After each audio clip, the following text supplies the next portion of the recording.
برطانیہ نے امریکہ ایران معاہدے میں پیش رفت کا خیر مقدم کیا ہے۔ برطانوی وزیر اعظم کیئر اسٹارمر نے کہا کہ وہ فریقین کے معاہدے تک پہنچنے کی کوششوں کو سراہتے ہیں۔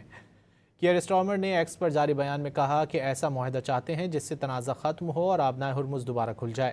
آبنائے ہرمز سے جہاز رانی کی غیر مشروط اور بلا روک ٹوک اجازت ہونی چاہیے۔ ضروری ہے کہ ایران کبھی ایٹمی ہتھیار نہ بنا سکے۔ انہوں نے کہا کہ برطانوی عوام کو تنازع کے اثرات سے بچانے کے لیے اقدامات جاری رکھے جائیں گے۔ تنازع کے پائیدار حل کے لیے بین الاقوامی شراکت داروں کے ساتھ مل کر کام کریں گے۔ برطانیہ نے امریکہ ایران معاہدے میں پیش رفت کا خیر مقدم کیا ہے۔ برطانوی وزیر اعظم کیئر اسٹارمر نے کہا کہ وہ فریقین کے معاہدے تک پہنچنے کی کوششوں کو سراہتے ہیں۔ کیئر اسٹارمر نے ایکس پر جاری بیان میں کہا کہ ایسا معاہدہ چاہتے ہیں جس سے تنازع ختم ہو اور آبنائے ہرمز دوبارہ کھل جائے۔